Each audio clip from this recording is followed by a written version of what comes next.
Noong February 17, 2025, sa isang tahimik na komunidad sa Waterbury, Connecticut, USA, isang lihim ang naitago ng 2 dekada o halos 20 years. Isang lalaki na may timbang na 68 pounds o halos 30 kilos na lamang ang nailigtas mula sa sunog sa kanilang bahay. At di umano siya ay ikinulong sa kwarto na mahigit 20 years ng kanyang stepmother o madrasta. Ito ang kaso ni Kimberly Sullivan na inakusahan ng pagkulong at pang-aabuso sa kanyang stepson simula maliit pa ito.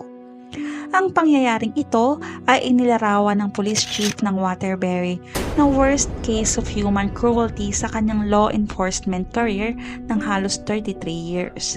At ang prosecutors naman ay sinabing parang something out of a horror movie ang pangyayaring ito dahil hindi sila makapaniwala na mayroong gantong kalupit na pangyayari sa isang bata o kaya naman sa isang tao. Samahan niyo ako at panoorin natin kung paano nakatakas ang biktima sa kamay ng kanyang madrasta. Bago pa lamang po ang kasong ito at marami pang impormasyon ang lalabas sa mga susunod na araw o linggo, kaya't ang lahat ng aking sasabihin ay batay sa mga lumabas na sa mga pahayagan at telebisyon. Ito ay mga aligasyon pa lamang at hanggang hindi pa nagdedesisyon ng hukuman, ang akusado ay tinuturing na inosente hanggang mapatunayan ang kanyang pagkakasala. Kamusta? Ako po si Ces, ang inyong Pinoy Crime Documentaries Tagalog Narrator. Ako ay nagbabahagi ng mga totoong crime stories na isinalin sa Tagalog. Kung mahilig ka sa mga true crime kagaya ko, like, share, subscribe sa aming channel. Ang akusado ay si Kimberly Sullivan, isang 56 years old na residente ng Waterbury, Connecticut. Ang biktima naman ay hindi pa naisa publiko ang pangalan dahil sa privacy.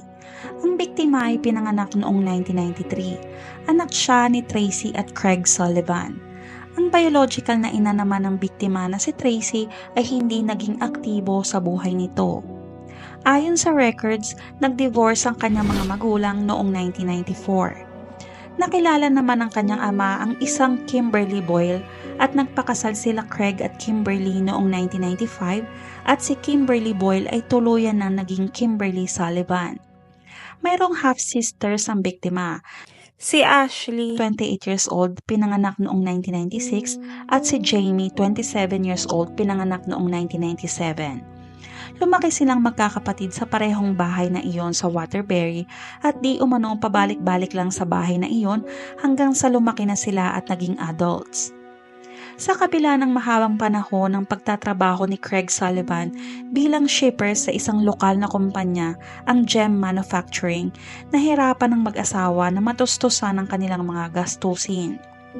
Pinapakita ng mga dokumento ng korte na nag-file ng bankruptcy si Kimberly Sullivan dahil hindi na kayang bayaran ng utang mula sa obligasyon sa credit card kabilang ang Capital One, Chase, Citibank at Sears.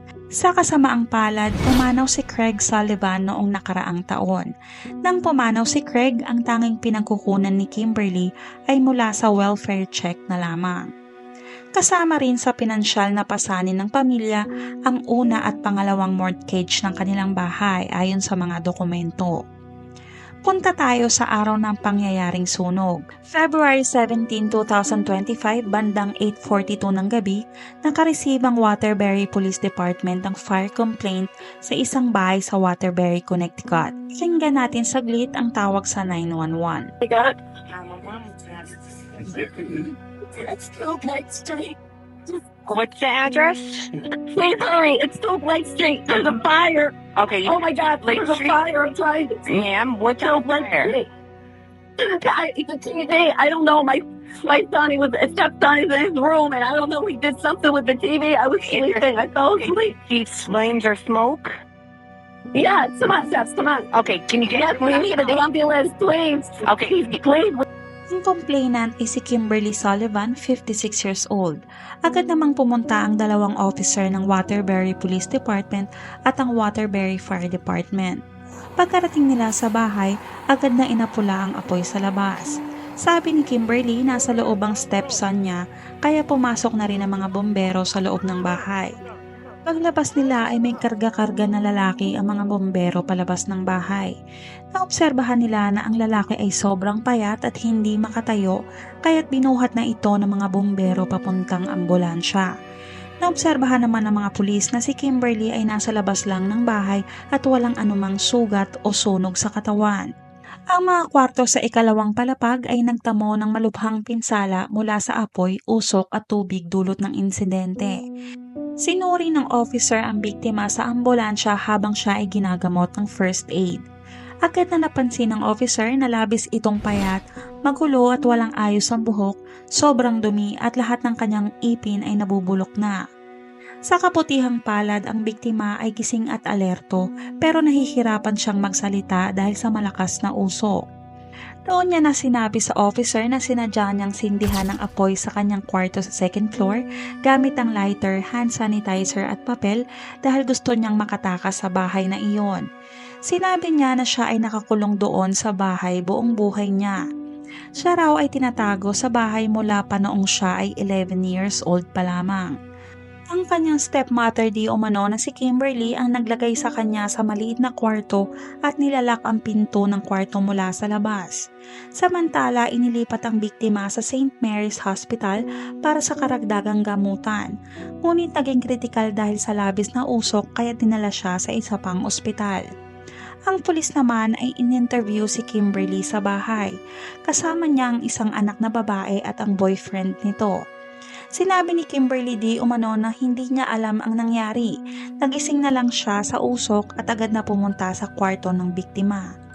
Habang kinakausap ng mga pulis ang biktima, sinabi niya na nagsimula ang kanyang pagkakakulong sa bahay noong siya ay bata pa. Inalis raw siya sa paaralan noong grade 4 siya. Nag-aral ang biktima sa Barnard Elementary School sa Waterbury noong early 1990s hanggang early 2000s. Napansin na ng mga teachers at principal noon na si Tom Pennon na sobrang payat niya at laging gutom.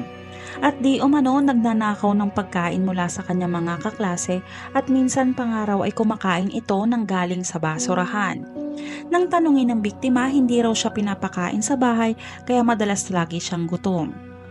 Inireport naman ng mga staff ng school ang pang-aabuso sa Department of Children and Families o DCF.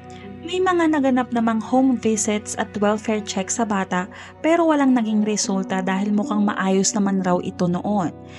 Dumating ang 2005 nang ang bata ay 11 years old na, nagpunta ang Waterbury Police Department sa kanilang bahay matapos i-report ng DCF na hindi na raw nakikita ang bata ng mga kalaro niya. Punta ng mga pulis, malinis naman daw ang bahay at nang tanungin ng bata mukhang maayos naman daw ito at walang nakitang dahilan ng mga pulis para magsampa ng kaso ng panahon na iyon. Pero di umano tinuruan lang ni Kimberly ang bata para magsinungaling sa mga otoridad. Dumating ang April 2005, nag-file ng harassment complaint ang Sullivan family para sa mga staff ng Barnard Elementary School dahil sa paulit-ulit na report sa DCF. Nakadocument lang ang kaso pero wala namang nakitang ebidensya ang mga pulis para mag-progress pa ang kaso. Sa huling bahagi ng 2005, tuluyan nang tinanggal sa Barnard Elementary School ang bata. Ang sabi ni Kimberly sa mga otoridad, inilipat niya ang bata sa Walcott pero sinabi niya kalauna na naka-homeschool daw ang bata. Dito na allegedly ikinulong ang bata sa isang 8x9 foot storage room sa second floor ng bahay ng mahigit 20 years. Bagamat hindi na nag-aaral ang biktima, ipinapakita ng mga financial records na patuloy na tumatanggap ang bahay ng $450 na buwanang bayad para sa tuition kasama ang $180 na ginagastos buwan-buwan para sa sigarilyo at $80 naman na inilaan para sa kanilang mga alaga na kinabibilangan ng aso, pusa at ferret. Kinuwento pa ng biktima sa mga pulis ang kalunos-lunos na kalagayan niya sa bahay na iyon. Sinabi niya na noong bata pa siya nakakaligo siya ng regular pero habang lumalaki siya ay pabawas na pabawas ang pribilehiyo niyang maligo o maglinis ng katawan. Karaniwan daw siyang natutulog ng mga 7:30 ng gabi at nagigising ng mga 3 a.m. hanggang 4:30 a.m. Minsan naman raw ay wala siyang maayos na tulog at nananatiling gising buong araw at gabi. Noong buhay pa raw ang kanyang ama, pinapayagan lang siyang lumabas ng kwarto tuwing umaga para gawin ang mga gawaing bahay na maaaring tumagal ng 15 minutes hanggang 2 oras at pagkatapos ay ibabalik na siya sa kwarto hanggang sa sumunod na araw. Minsan pinapayagan siya ng kanyang ama na lumabas saglit tuwing hapon. May mga pagkakataon din na nakakulong siya sa kwarto ng 24 hours. Tuwing weekend, mas binibigyan siya ng oras para makalabas tulad ng panonood ng TV kasama ang ama o magtrabaho sa garden. Ngunit nang pumanaw ang ama noong nakaraang taon, lalo pang lumala ang kanyang sitwasyon sa kamay ng kanyang madrasta. Ang tanging pagkakataon na siya ay makalabas ng bahay ay para pakawalan ng aso sa likod ng kanilang property na tumatagal lang ng 1 minuto bawat araw. Pagdating sa pagkain, binibigyan lang raw siya ng hanggang 2 sandwich araw-araw. Madalas laman nito ay deli meats, peanut butter at paminsan-minsang tuna o egg salad. Sa tubig naman, mayroon siyang katumbas ng 2 maliliit na bote ng tubig araw-araw. Nang tanungin siya kung siya ay palaging gutom, sumagot siya ng bawat araw, buong araw at buong buhay ko. Hindi raw siya nagsumbong sa iba tungkol sa kanyang kalagayan dahil sa patuloy na pagbabanta na palalalain ang kanyang sitwasyon, tulad ng mas mahabang pagkakakulong at pagbabawas ng pagkain. Noong bata pa siya, mayroon siyang training potty sa kanyang kwarto. Pero pagdating niya sa edad na teenager at adulthood, pinilit na lang raw siyang gumamit ng plastic na bote para umihi na itinatapon niya sa labas ng bintana. At kapag dudumi naman, gumagamit siya ng dyaryo sa sahig ng kanyang kwarto. Nang tanungin siya kung kailan siya huling naligo, hindi raw niya matandaan. Tinanong na ang biktima tungkol sa araw na nagsimula siya ng sunog. Inilarawan niya ito bilang isang normal na araw na mga gawain sa umaga. Ngunit sa araw na iyon, pinayagan siyang maglinis ng sasakyan ni Kimberly. Tulad ng karaniwan, binigyan siya ng 2 sandwich at merienda at pagkatapos ay ibinalik siya sa kanyang kwarto kung saan siya ikinulong ng hanggang 7 o'clock ng gabi. Pinayagan raw siyang lumabas upang subukang palitan ng 1 bombilya ng maliit na Christmas tree na nasa breakfast bar. Nang hindi niya raw magawa ang utos, ibinalik siya agad sa kwarto at ikinulong muli. Ang mga ginamit daw niya na pang-apoy ay hand sanitizer, papel mula sa printer at 1 lighter. Nakuha daw niya ang lighter mga 1 taon matapos mamatay ang kanyang ama. Pinayagan daw siyang kunin ang ilang gamit ng yumaong ama at nahanap niya ang lighter sa bulsa ng 1 lumang jacket. Nang tanungin kung paano niya alam na madaling mag-apoy ang hand sanitizer, sumagot siya ng nabasa ko. Sinabi niya na sinimulan niya ang sunog sa sahig malapit sa pinto ng kanyang kwarto. Kailangan raw niyang hayaang lumaki ang apoy hanggang hindi na ito mapatay ni Kimberly at kakailanganin na ng bombero. Habang lumalaki ang apoy, nagsimula siyang magtawag para humingi ng tulong. Nang buksan ni Kimberly ang pinto, tinanong siya kung ano ang nangyari at sabi niyang may sira ang radyo kaya nag-apoy. Sinabi niya na pinilit siyang tumayo ni Kimberly at pumunta sa banyo sa ibaba para maghilamos marahil iniiwasan ni Kimberly na malaman ng mga bumbero ang itsura niya. Naaalala daw niya na nang dumating ang mga bumbero, dumating din ang kanyang kapatid na babae at ang boyfriend nito. Alam niya ito dahil narinig niyang sumisigaw si Kimberly na kumuha daw sila ng screwdriver upang tanggalin ang mga kandado sa pinto. Sa puntong iyon nawala na raw siya ng malay at natumba sa paanan ng hagdan habang patuloy na pinagsasabihan siya ni Kimberly na tumayo. Pero nanatili daw siyang nakahiga sa sahig at sadyang hindi siya tumayo upang mapilitan kunin siya ng mga bumbero. Naniniwala daw siya na iyon lang ang tanging paraan upang makalabas sa bahay. Samantala, ayon naman sa medical records ng biktima, napakababa ng kanyang timbang na 31.2 kilograms lamang kahit may taas siyang 5'9". Napansin din ng mga staff na ang biktima ay fully oriented at malinaw ang kanyang pag-iisip pero nagpositibo siya sa PTSD o Post-Traumatic Stress Disorder at depresyon.